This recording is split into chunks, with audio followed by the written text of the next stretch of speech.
हाँ तो भाई, क्या हाल है आप सभी के? सभी अच्छे हैं? चलो, चैप्टर 30 मानव में गति एवं चलन। तो आज हम इस चैप्टर को पूरा कंप्लीट कर लेंगे, ठीक है। तो जैसा कि मैं आपको बताऊं कि कल जो हमने बात की थी वो अपनी मांसपेशी की क्रिया विधि के बारे में बात की थी, है ना।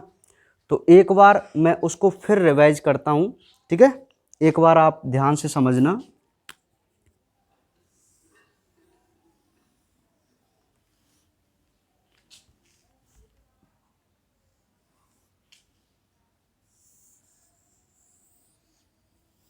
ठीक है भाई, ये आप जानते ही हैं ये क्या है, पेशी तंतु।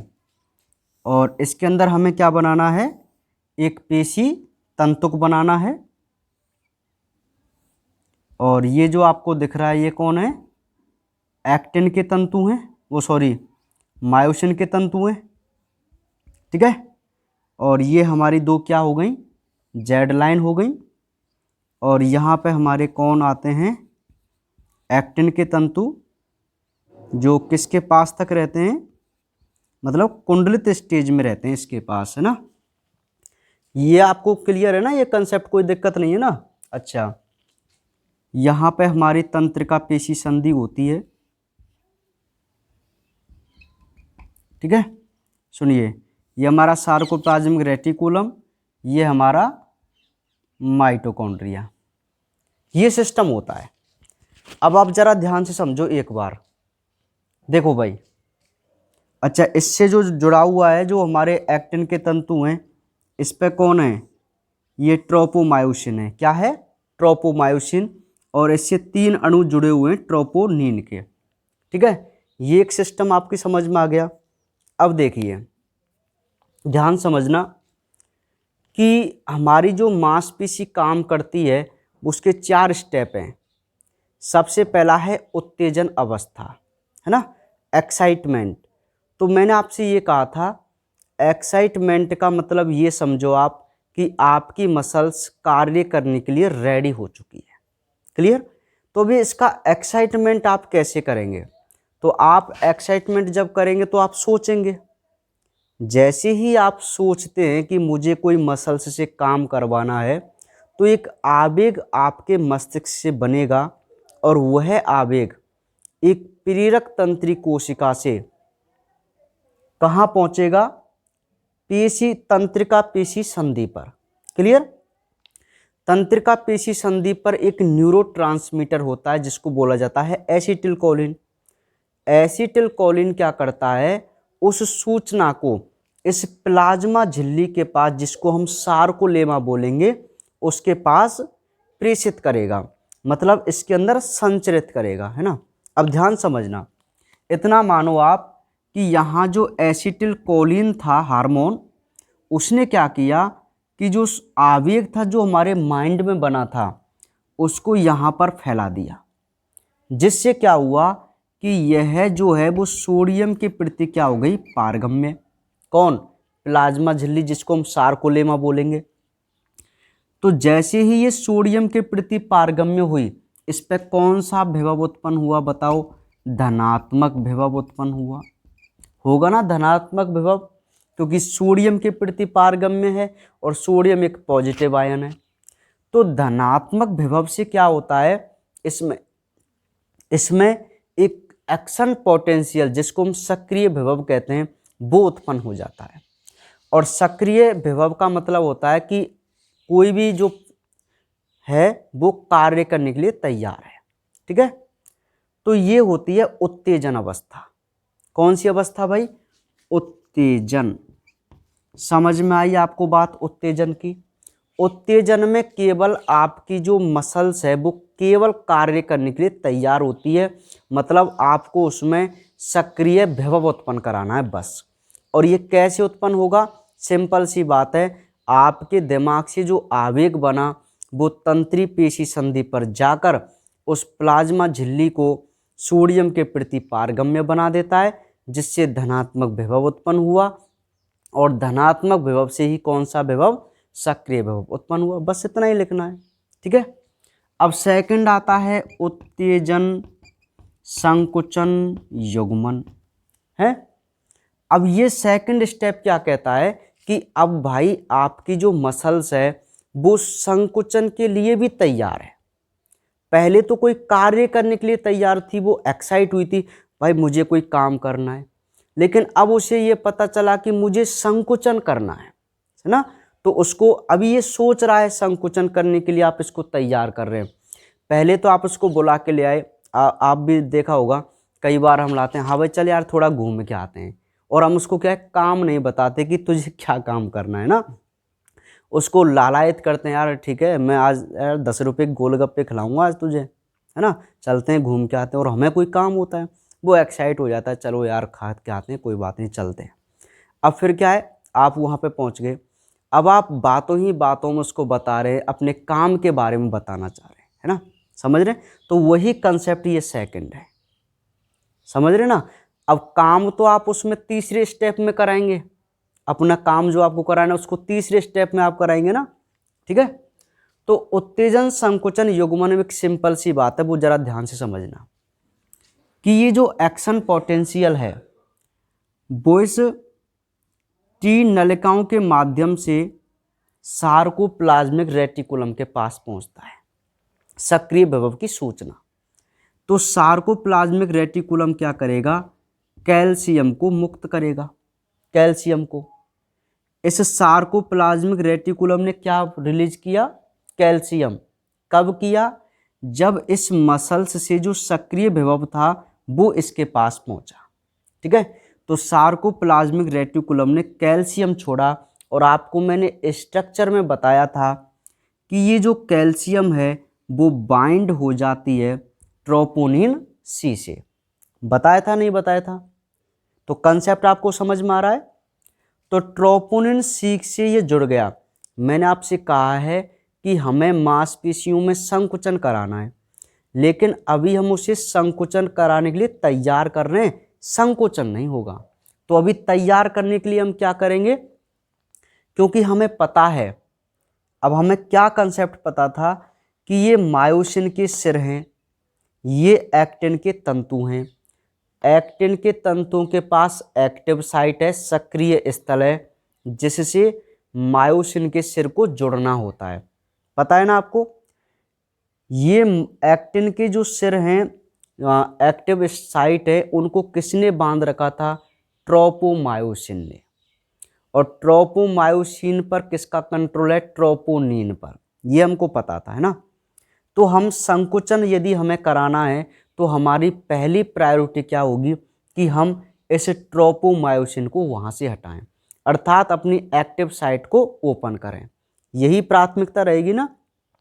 तो इसको ओपन करने के लिए हमें क्या करना था कि जो सक्रिय विभव था वो सार्कोप्लाज्मिक के पास जाना चाहिए, ये कैल्शियम रिलीज करेगा, और कैल्शियम जैसे ही रिलीज होगा वो किससे जुड़ेगा, ट्रोपोनिन सी से।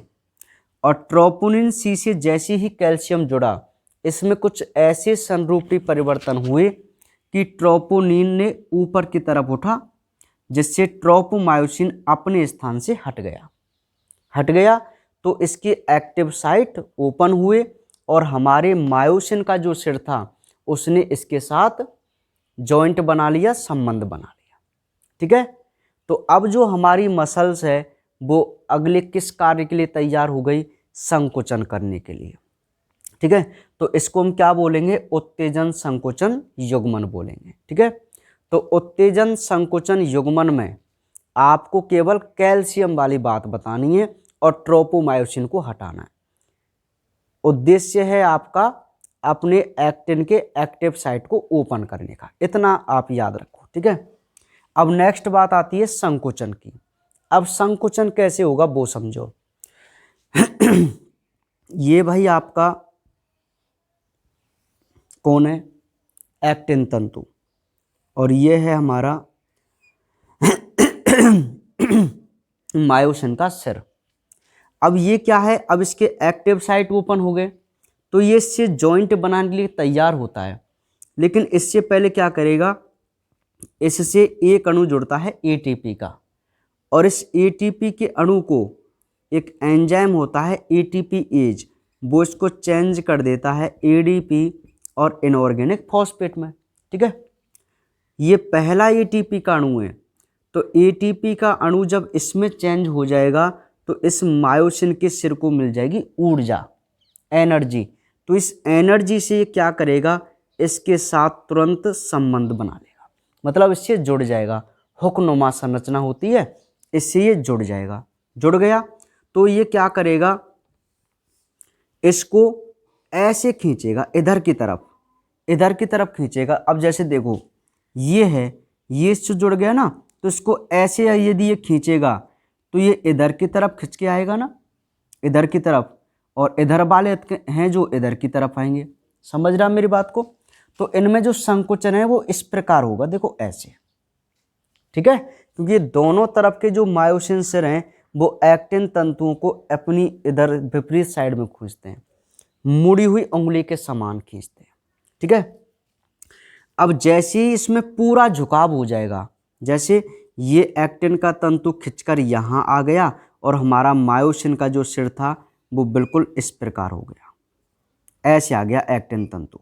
देख रहे हैं अब आप कंडीशन, पहले ऐसा था अब ऐसा था।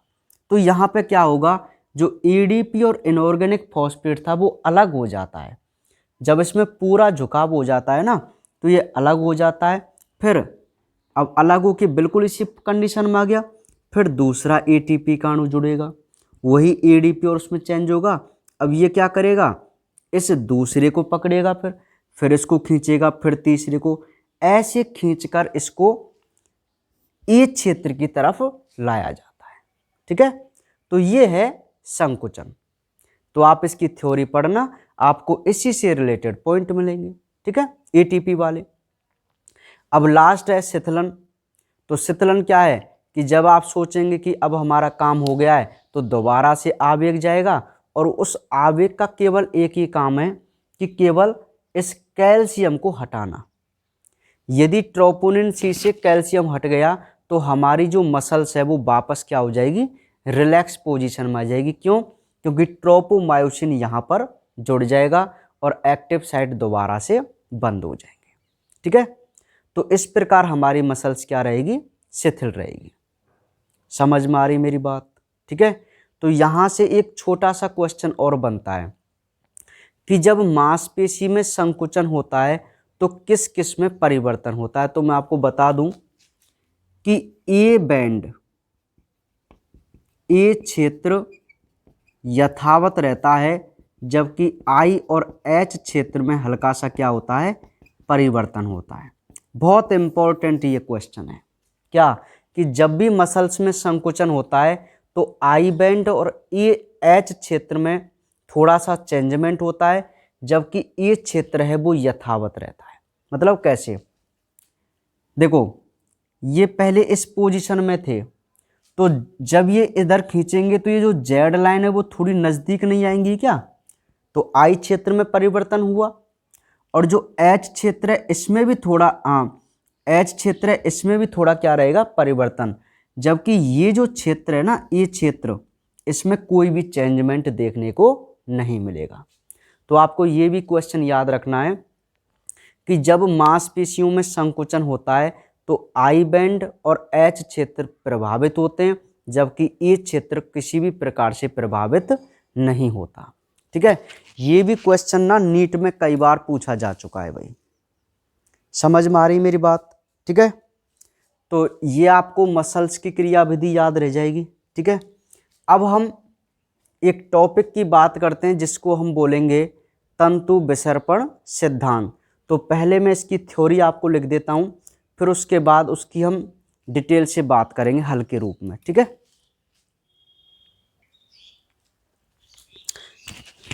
देखिए भाई, समय कम होने की वजह से मैंने इसकी थ्योरी आपके सामने पहले ही लिख दी है ना, क्योंकि यदि मैं कंटिन्यू वीडियो में इसको लिखता तो इसमें ही 6-7 मिनट लग जाते, उसमें समझाने को कम टाइम मिलता। ठीक है, अब आपको क्या है, समझाने के लिए टाइम बचेगा, है ना। ध्यान दीजिए भाई, ये जो तंतु विसर्पण सिद्धांत है ये बहुत इंपॉर्टेंट है। ठीक है।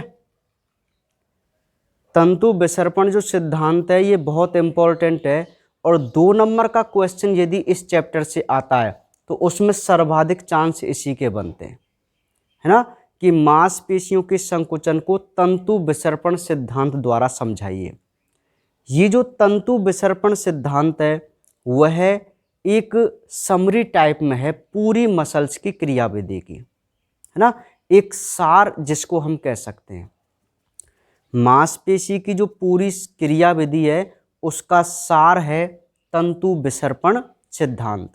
मतलब क्या है कि जो हमारी मांसपेशी जो कार्य करती है वो एक तंतु विसर्पण सिद्धांत की तंतु विसर्पण सिद्धांत जैसे कार्य करती है। तो देखिए कैसे, ये कहता है कि इस सिद्धांत के अनुसार संकुचन के समय, अब आप समझना, इस सिद्धांत के अनुसार संकुचन के समय एक्टिन तंतु मायोसिन तंतु पर सरकते हैं।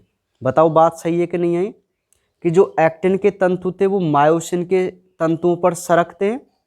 जब इनमें संकुचन होता है मतलब उनको खींचा जाता है तो सरकते हैं, जिससे सार्कोमियर की लंबाई क्या हो जाती है, कम हो जाती है। आप इस पॉइंट के बारे में एक बार पढ़ो और आप मुझे बताओ क्या इस प्रकार की घटना मसल्स में कॉन्ट्रैक्शन के समय होती है कि नहीं होती, होती है ना। ठीक है, तो इसको मैंने लास्ट में क्यों रखा। तो अब एक बात मुझे बताओ कि अगर मैं इसको आपको पहले ही समझाता तो क्या आपको ये समझ में आ जाती क्या लाइन, नहीं आती ना। आपको पता ही नहीं था कि किस प्रकार संकुचन होगा, कैसे क्या होगा, समझ रहे ना। चूंकि अब हम इसकी क्रियाविधि पढ़ चुके हैं तो अब हमें बिल्कुल ये पॉइंट समझ में आ गया कि भाई मांसपेशियों में जब संकुचन होता है तो एक्टिन के तंतु मायोसिन पर सरकते हैं, जिससे सार्कोमियर की लंबाई क्या हो जाती है, कम हो जाती है। पूरे सार्कोमियर की लंबाई कम होगी कि नहीं होगी जब उनमें संकोचन होगा। ठीक है, नेक्स्ट पॉइंट, कि मायोसिन के जो तंतु है वो अनुप्रस्थ सेतु के द्वारा अपने सामने स्थित एक्टिन तंतु से, अब ये इस क्रियाविधि के थोड़ा सा एक्सप्लेनेशन कर रहा है ना। अच्छा, ये जो सार्कोमियर की लंबाई कम हो जाती है ये वाला पॉइंट है ना, ये भी इसने एक ओवरऑल पॉइंट दे दिया इस पूरी थ्योरी का। अब इसका क्या है, थोड़ा सा एक्सप्लेनेशन ये कर रहा है। देखो कैसे, वो ये कहता है कि भाई मायोसिन के जो सिर हैं अपने सामने स्थित जो एक्टिन के तंतु होते हैं, बताओ सामने होते हैं कि नहीं होते, तो उन एक्टिन तंतुओं से हुक के समान जुड़ जाते हैं। और जैसे ही वो जुड़ते हैं और जब इनके संरूपण में कोई परिवर्तन होता है तो जेड रेखाएं एक दूसरे के समीप आ जाती हैं और ए पट्टी की लंबाई यथावत रहती है, जबकि आई और एच क्षेत्र की जो लंबाई है वो कम हो जाती है और इस प्रकार क्या हो जाता है, संकुचन हो जाता है। तो बताइए इस प्रकार होता है कि नहीं होता।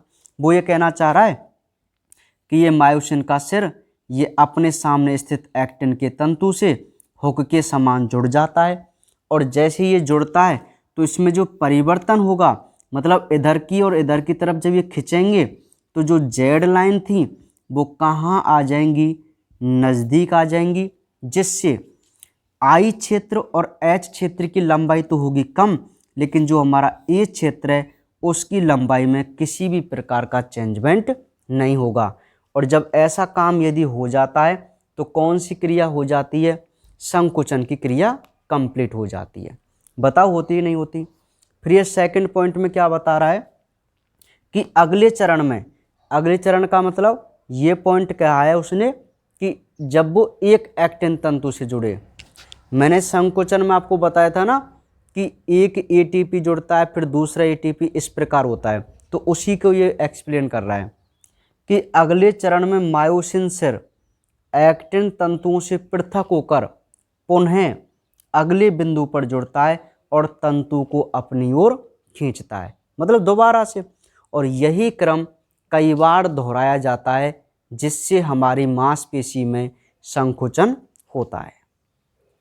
ठीक है भाई, तो ये है हमारा तंतु विसर्पण सिद्धांत। नहीं आई बात समझ में, है ना। तो बहुत ही सिंपल है तंतु विसरण सिद्धांत, और एग्जाम की दृष्टि से बहुत ज़्यादा इम्पोर्टेंट है ना। बोर्ड एग्जाम की दृष्टि से ये बहुत ज़्यादा इम्पोर्टेंट है तंतु विसर्पण सिद्धांत, यानी कि वो आपसे एग्जाम में पूरी मसल्स की क्रियाविधि को ना पूछकर इसको ज़्यादा प्राथमिकता देगी पूछने की। क्यों भाई? क्योंकि ये एक तो उसका पूरा सार है और शॉर्ट भी है, ठीक है। तो इस क्वेश्चन के ज़्यादा चांस होते हैं बोर्ड एग्जाम में आने के। तो इसकी थ्योरी को आप बहुत अच्छी तरीके से समझना। पीडीएफ में इसकी सटीक थ्योरी मिलेगी, जो आपको आंसर करना है उसको पढ़ना और उसको पढ़कर इसको समझने की कोशिश करना। इसको समझने में कुछ नहीं है, क्योंकि आप इसकी पूरी क्रियाविधि को समझ चुके हैं। उस क्रियाविधि का ही एक सार रूप में यहाँ पर लिखी हुई एक थ्योरी है, जिसको हम क्या बोलते हैं? तंतु विसर्पण सिद्धांत, है ना। स्लाइडिंग फिलामेंट थ्योरी, ठीक है भाई। तो आपको याद रह जाएगा तंतु विसर्पण सिद्धांत, है ना। तो इसी के साथ आज हमारा चैप्टर नंबर जो 30 है वो कंप्लीट है, ठीक है। अब इन चैप्टरों की ना कुछ डिजीज हैं जो मैंने आपको नहीं कराई हैं, उन डिजीज को भी एक दिन लेंगे, जिसमें हमारे 4 तंत्र थे उनकी डिजीज करानी है। और 30 चैप्टर है, इसमें भी हड्डियों से संबंधित जो हमारी बीमारियां हैं वो हैं। तो इन सभी डिजीज को हम किसी दिन एक अलग से चैप्टर में समझाएंगे एक और बार। शायद मैंने समझा दी है ना डिजीज, है ना, या हाँ याद है मुझे, नहीं करा दी मैंने, करा दी है ना, तंत्रों की डिजीज करा दी है ना। हाँ, तो इसकी कोई ज़्यादा खास इम्पोर्टेंट नहीं है, एक साथ इस और डिजीज करा देंगे कई बार, है ना, कभी भी, कोई दिक्कत वाली बात नहीं है। तो ये हमारा चैप्टर नंबर 30 आज कंप्लीट है, और कल जो हम बात करेंगे वो अपने चैप्टर नंबर 21 के बारे में बात करेंगे, 21 पार्ट के बारे में, ठीक है। 21 पार्ट आपका 2-1 दिन का है केवल, समझ रहा मेरी बात को। फिर आपके 4-5 चैप्टर और रह जाएंगे लास्ट वाले, शायद 37 तक हो गए थे ना, 38, 39, 40, 5 चैप्टर हैं उधर, और एक 21, तो 6 चैप्टर। और बॉटनी में अपना कौन सा है? एक तो 18 और एक 14 है ना, ये 2 चैप्टर हैं, ठीक है। 18 पार्ट तो नोट्सों का ये, केवल वहाँ समझाने के लिए कुछ नहीं है, केवल आपको इतना बताना पड़ेगा कि यहाँ से आपको इस प्रकार क्वेश्चन याद करना है, ठीक है भाई। हाँ, तो आज के लिए केवल इतनी ही बात हम करेंगे, कल अपने नए चैप्टर के साथ मिलेंगे। तो आज आप क्या करना है, इस पूरे चैप्टर को ना बहुत अच्छी तरीके से पढ़ लेना।